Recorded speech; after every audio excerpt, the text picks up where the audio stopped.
Hello, hello, and what is up, everybody? Welcome back to another beautiful day in Minecraft.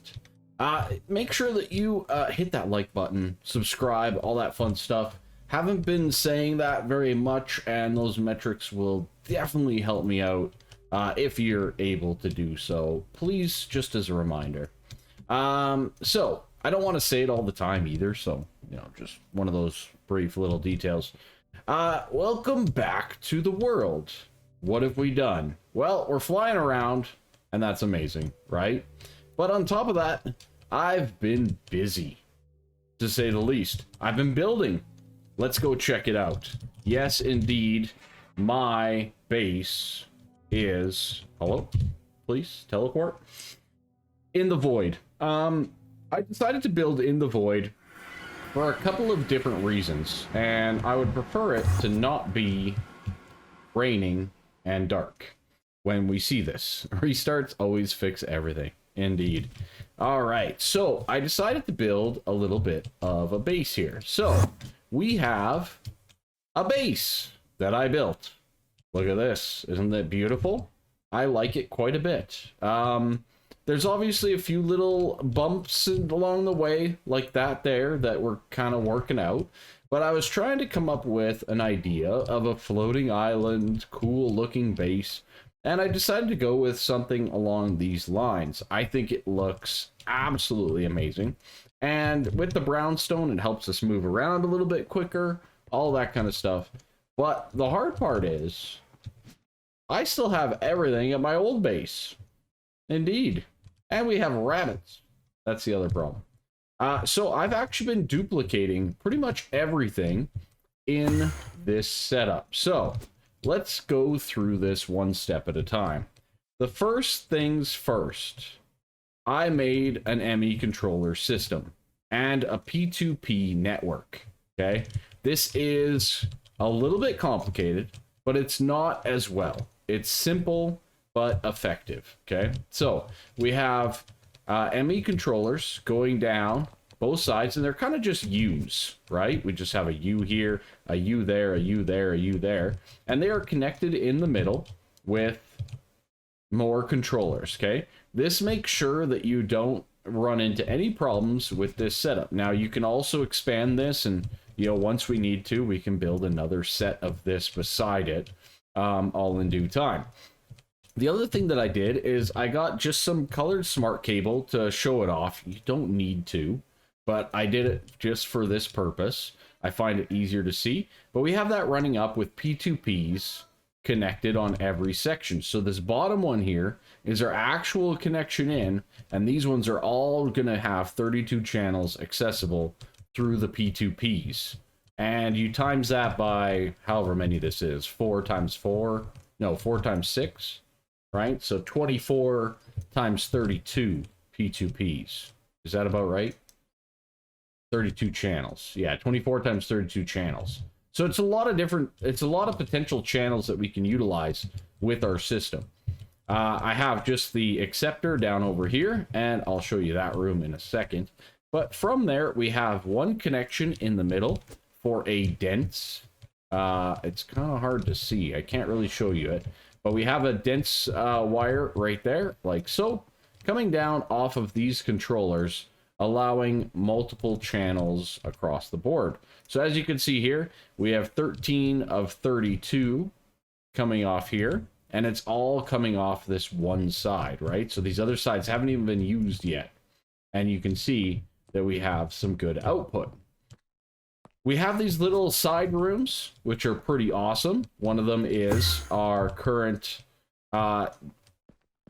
side hustle here for diamonds coming into some numismatic dynamos, all upgraded up nicely, all that kind of stuff, with a lot of different upgrades. And those are all going into a dimensional transceiver, which is also pulling energy, isn't it?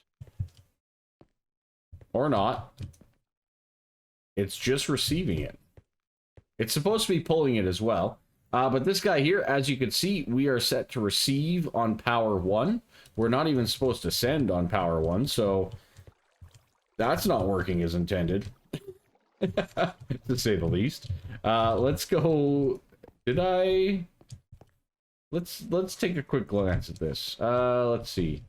Yeah, that's not even a connection. So, oh, right there. Okay. We do have it connected on the backside to receive power. Excellent. Okay. So we have the possibility of expanding to accept on the insert as well, if required. Good stuff. I'm not crazy. All right. So the reason for this is linked back to our overworld. For all of our power and our storage system in the meantime while we look to transfer bases.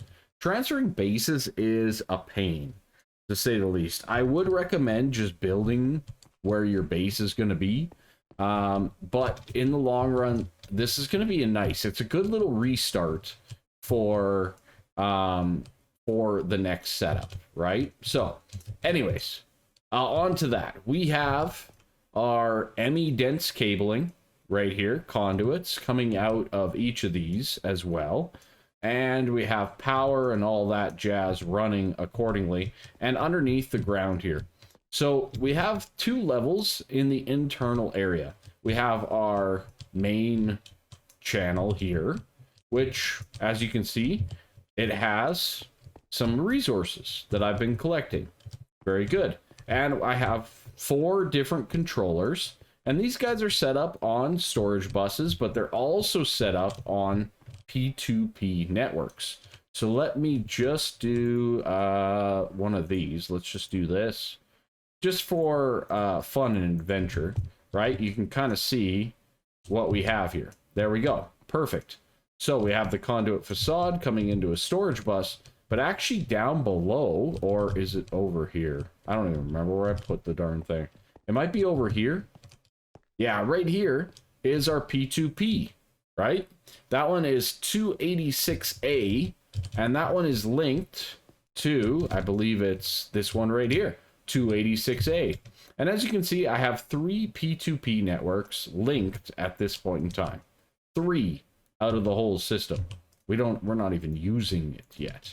Okay, so that is going to control all of our storage. Okay, that's going to control this storage, which we have gold dust and coal dust. That's going to control all of these drawers. We have, you know, some of those and some of these. Now, how did we do all this? Well, that comes down to our automation. All right, and this is our automation setup. So with this, we have our wiring coming on down, right?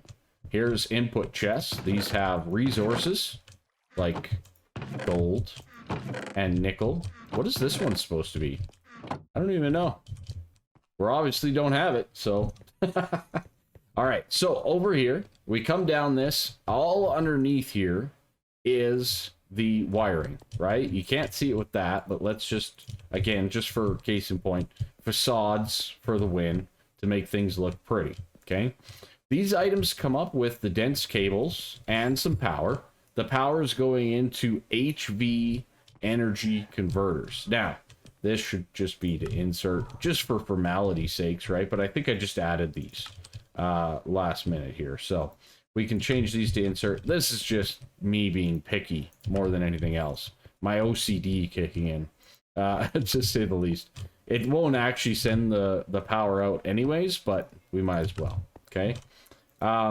And each one of these, as you can see, has a P2P right here. So this one, for example, is linked to 278E. So is this one. So is this one. And this one, and so on and so forth. So all of these are linked to the same P2P network, all right? Now those systems are coming up and basically connecting to an ME interface, right? Pretty straightforward. Now, this is where it gets a little bit more complicated. So here we have wrought iron, right? Now, I wanted this to be our primary storage of wrought iron, which I have been successful at doing. We've backlogged our wrought iron. But I also want to keep a certain amount in here. So I have 8 iron ingots always stored.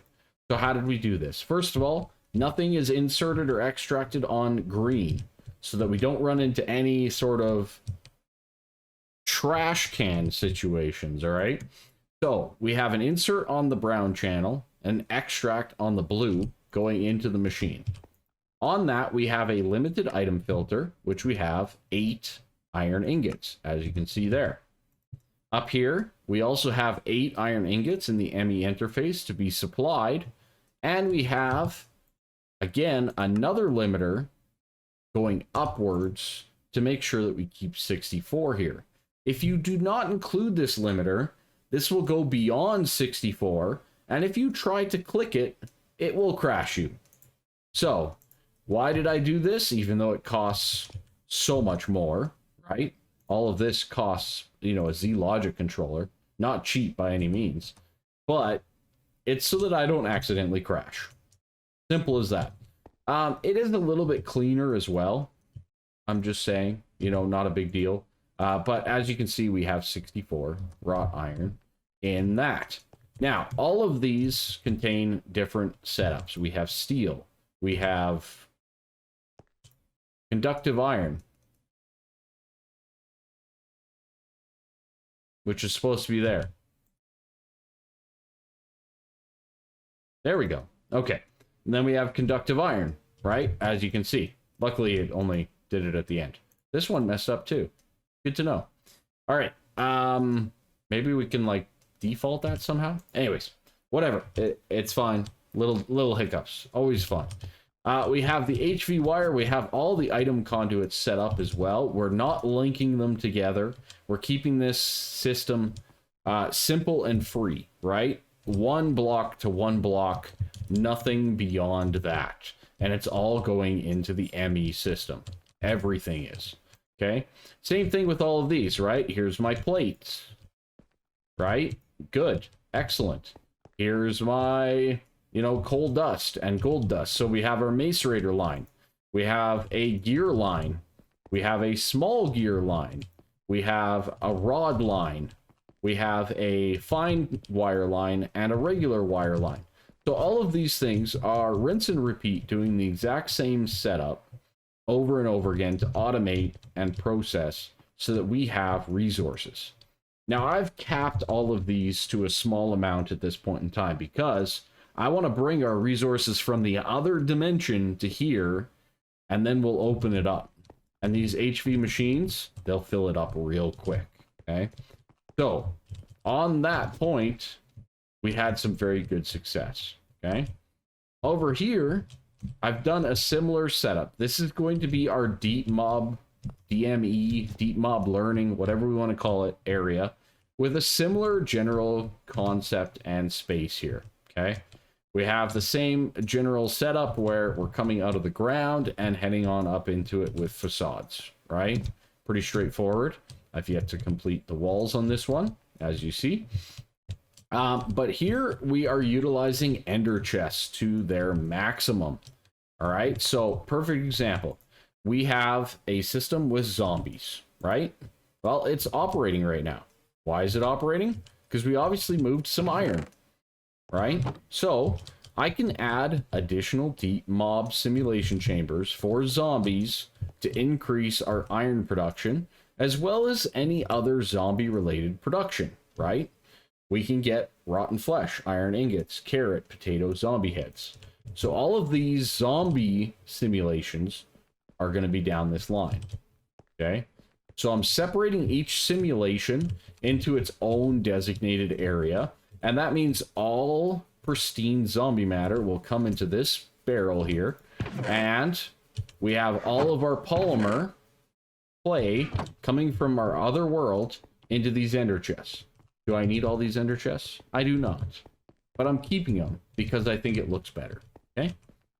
From there, the matter gets extracted and input into this drawer, which goes into the empty chest that we saw on a white, purple. Don't worry, I've diamonded all my ender chests now, so that's good.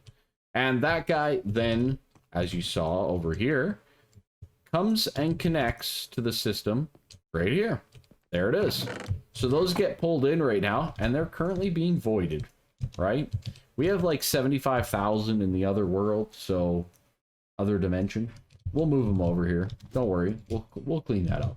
It'll be fixed up nice. All right. So that's how that system works. If for some reason that backs up, which it never will, it's going to have a void upgrade. This is just an extra little buffer, okay? This is an extra buffer of 1024 of this matter. If we need more, we just add an upgrade to it. No big deal. This is just an extra buffer, okay? Now, from there, your pristine matter that is buffered is heading over into this loot fabricator right here. Now, the loot fabricator itself is, you know, I was thinking, okay, I could do lines of them and blah, blah, blah. But I think for the most part, I'm going to leave a little bit of room in case I need additional iron production, for example, behind it. And maybe I'll start another one over here. And we'll start maybe pulling, say, zombie heads, for example, right? Or maybe a completely different resource like silver. So, all that fun stuff.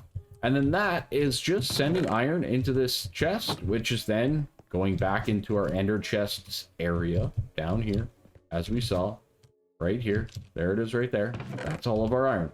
So we have an entire ender chest backlogged beyond the compacting drawer that is full. Now, I've done the same for almost everything here, right? We have the shulkers, we have, you know, there's the skeletons, we have the creepers, we got the witches, all that type of stuff, right? There is another one that I need to add, though, and that is the next one here, which is ghast, okay? And again, like everything in this system, I'm trying to keep it pretty clean and organized with proper spacing. So 1, 2, that loot fab will go right there, okay? We'll implement that system shortly, but I just wanted to explain the world and the setup as we have it so far. So my next step here is to add silver, right? I brought some silver over, it's right here, but before I go and automate Electrum and all the Electrum components and silver wire and all of that, I want to make sure that I have the deep mob system up and running and ready to go for it. Silver rods, etc., etc. So we need to add silver to our line. Again, pretty straightforward, nothing too crazy, just some wiring. I'm not gonna bore you by putting this system together, but that's mostly what I've been working on here for the last little bit. And it has been a little bit, I'm not gonna lie.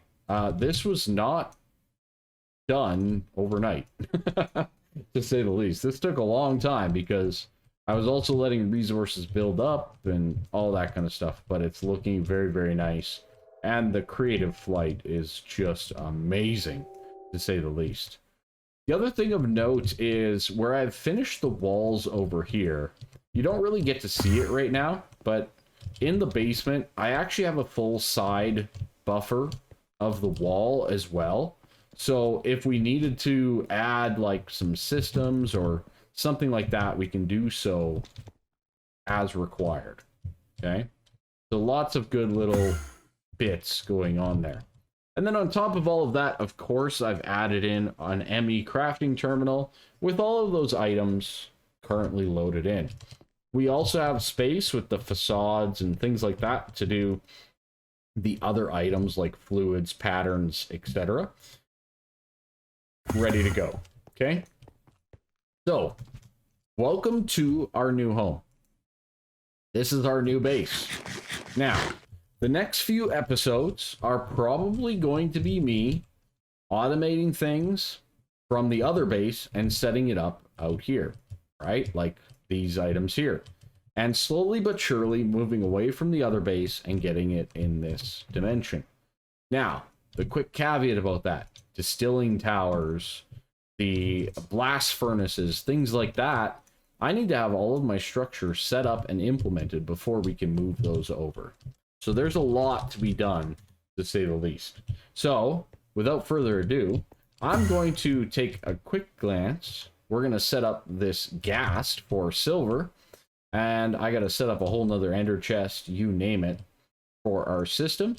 And we'll be back with the next little project as well.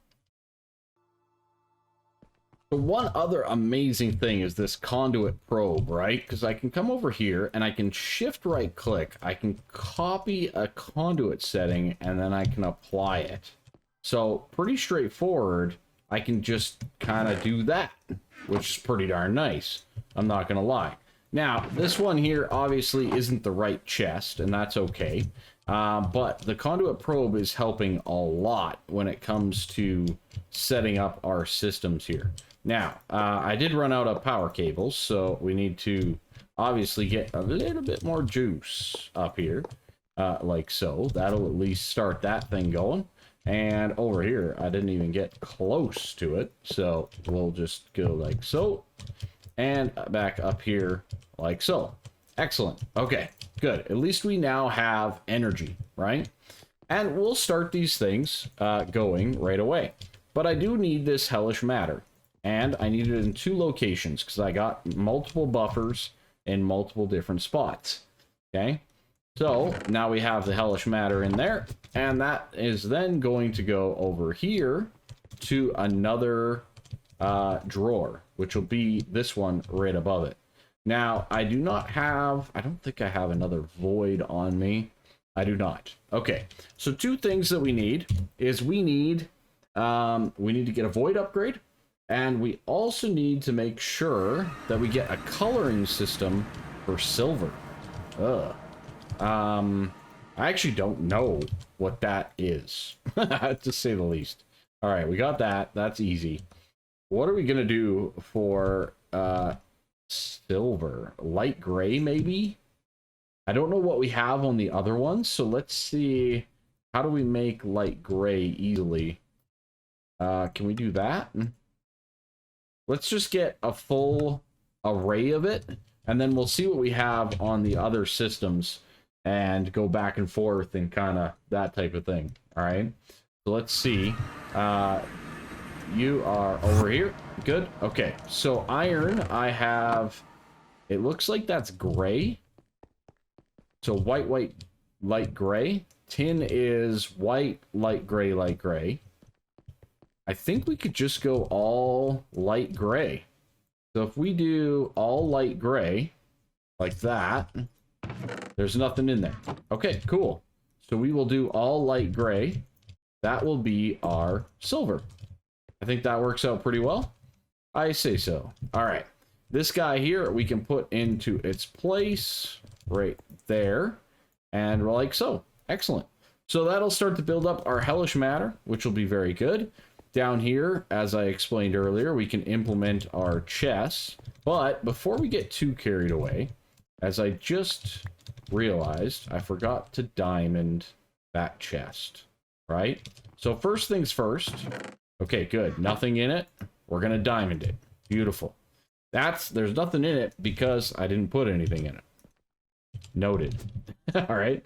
Awesome. Okay, good. So we have that thing running. We have it rolling. We can put this guy down here. We can diamond it. That way, again, connects to the same general line. And from there, we can grab our item conduit like so. Boom. Put it on top like so. And I'm kind of just disabling in that direction. And again, like everything else, we can copy the conduit settings. Very good. Very good. Fantastic little tool that thing is. All right. Then from there, we can add our silver to this thing, and that will get it into our system. Boom and boom. And if we ever feel like we need to speed this up, we can just do some upgrades, right? So all in due time. But that's ultimately how I've been setting up my little systems to get resources where they need to be. Now, a couple of quick notes. Make sure you have filters in place and all that kind of stuff. I highly recommend it.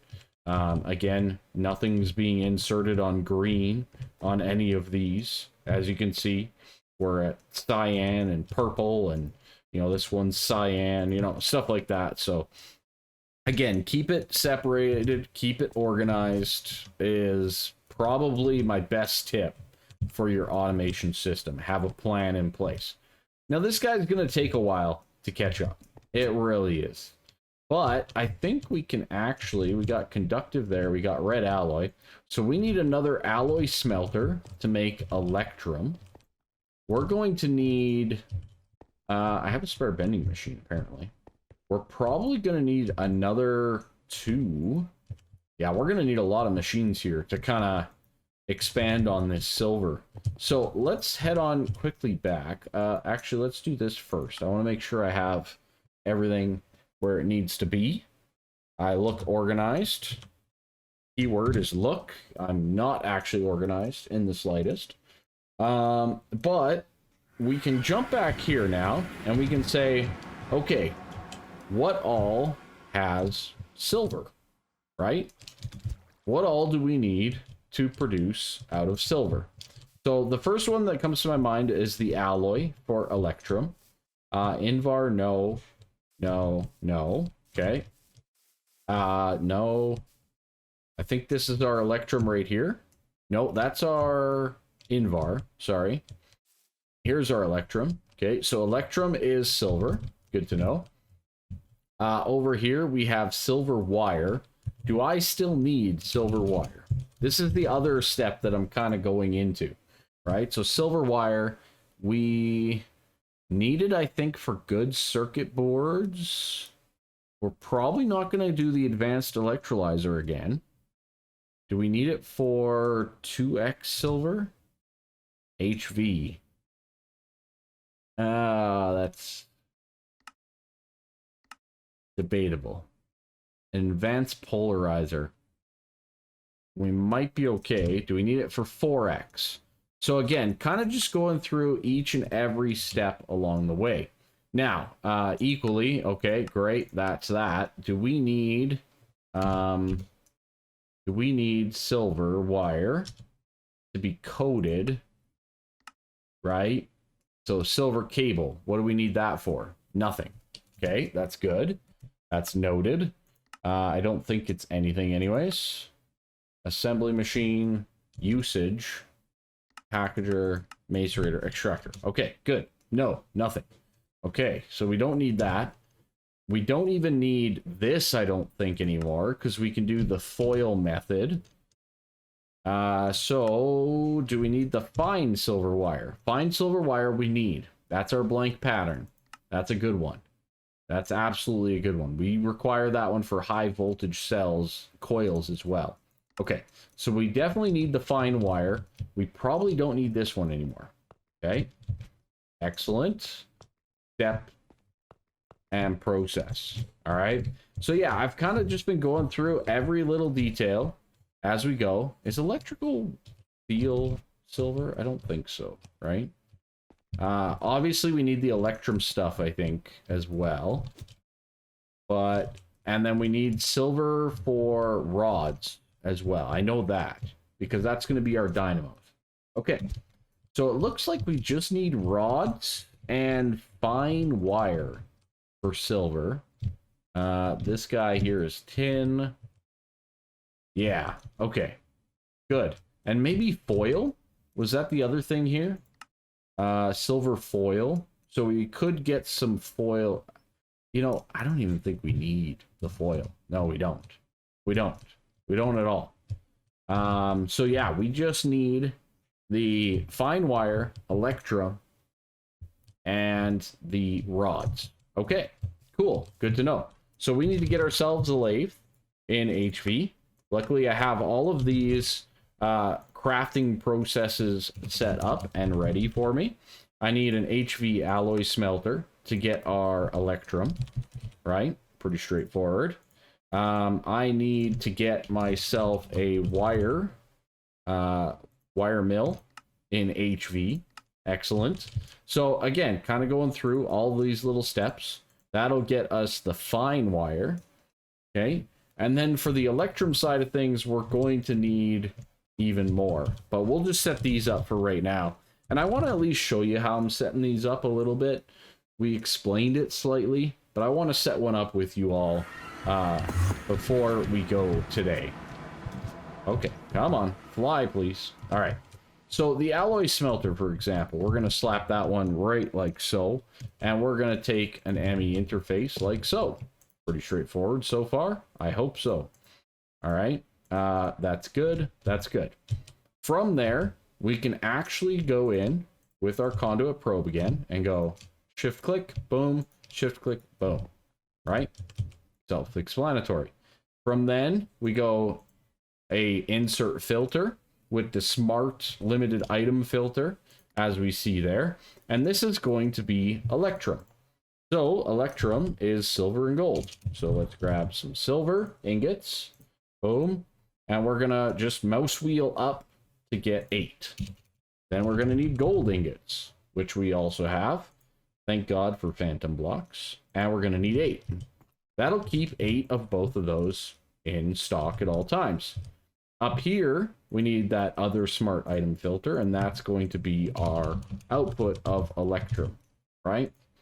Pretty self-explanatory, but it's one of those things. And then I've been boosting this all the way up to 64, like that. In here, we're back to the gold and silver. I forgot to click on it, but that's okay. We can grab our silver, and it's shift mouse wheel up for 8. And then we do our gold again beside it, and that is shift up for 8. We hit it with the hammer, so we don't like noise around here. And there we go. We got our Electrum. Excellent. Now our Electrum's just storing in here because we actually don't have a spot for it in our drawers at this point in time. So let's head on over, and we'll just put it right next to our silver. That makes sense. So as you can see, silver is going out. Gold should be going out right here. Excellent. And we are getting Electrum. Easy peasy, just like that. We jump on over to our system here, where we have gold and whatnot. You can see that the pristine guardian matter is starting to work, which means we are starting to deplete our backlog, which means we're starting to use some polymers, etc., on our system. Okay? That is how this whole thing predominantly works. All right. Same goes for, let's do the rod next. It's the exact same setup and process. We have gold rod right beside it. So guess what? We do the exact same thing. We have our conduit binder, shift, click, shift, click, right? Pretty straightforward, and rinse and repeat. Again, this is not complicated by any means to do, but it is a little bit tedious in the fact that you do need to do it, right? Up here, we go in and we say, okay, this is going to be, that's not supposed to be Electrum. That's not supposed to be Electrum in the slightest. That's supposed to be silver. We're not doing the Electrum stuff yet. See? Tedious. But you have to make sure you do the right thing. There's a reason I set all of this up first, so that then we don't run into problems, because if you configure the ME interface first, it's going to start outputting stuff and backing you up. Okay? So, and then in here, we need to get our silver, and we will just go like so, and that will set up, and it should start to work here shortly, hopefully. Hello? Why is it not working? ME interface. Supply silver. Uh-oh. Did I mess something up? I don't think I did. Interesting. I'm curious as to what's going on here. We are not getting silver into this system. Okay, why is that the case? This is excellent. This is a great learning step. So we have this output on there. We have this cabling. This is set up with the 278E. So 278E on our P2P network right here. It should be good.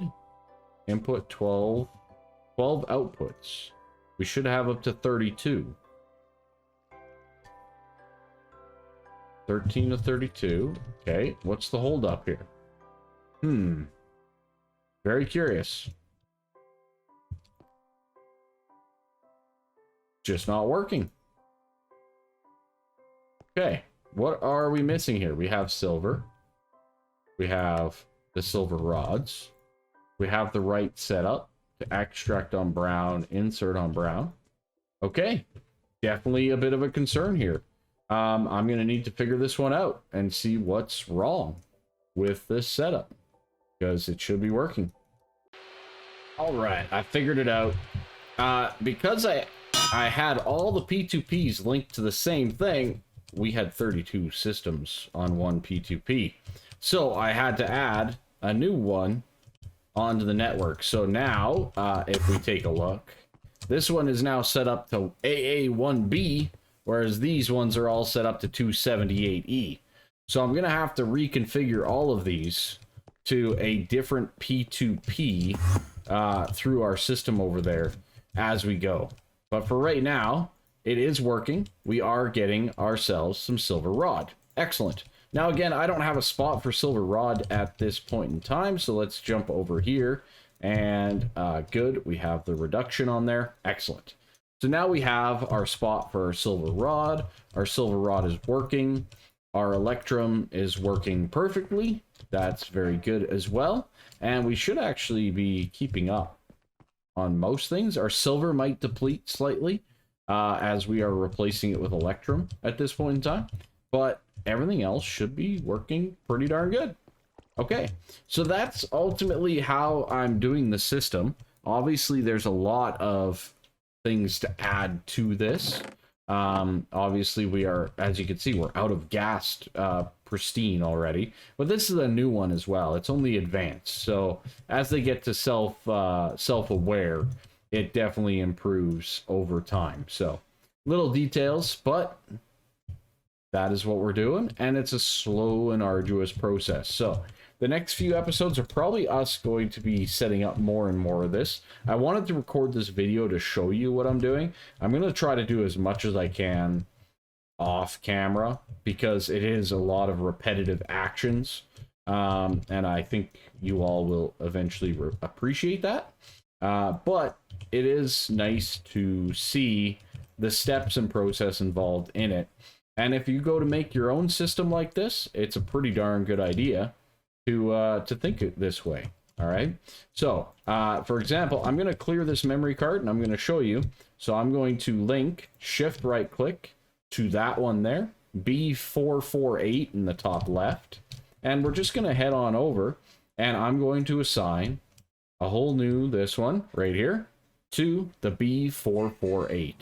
It takes a second to update and populate and all that kind of stuff. But as you can see, there we go. We are linked the right way, the right know-how, okay? So we've just linked that up. That's pretty cool in my books. I like it. All right. Cool, cool. I love it. I'm going to do the fine wire. I'm going to do all that kind of stuff for the silver here as we go as well. And I'm going to link the rest of these. Shift right click will clear the card as well. So keep that in mind. I'm actually really glad that they're labeled now. I think the last time that I truly messed with P2P, they weren't labeled. And it was a bit of a nightmare, to say the least. So at least you do have this labeling here and you can kind of jump back and forth as needed, right? So yeah, little details. So I'm going to keep going. We got a lot to link up. We got a lot to do. I have a lot more stuff to do in general here in the world. It's not stopping. It's not stopping. Just remember that. All right. So we're going to keep on loading up memory cards and P2P systems and you name it as we go. Because each one of these lines, each one of these systems can actually fit 32. We have 16 on each side. So each line can fit 32 of our channels. So keep that in mind. All right. Okay, cool. Thank you all so much. Have a good one.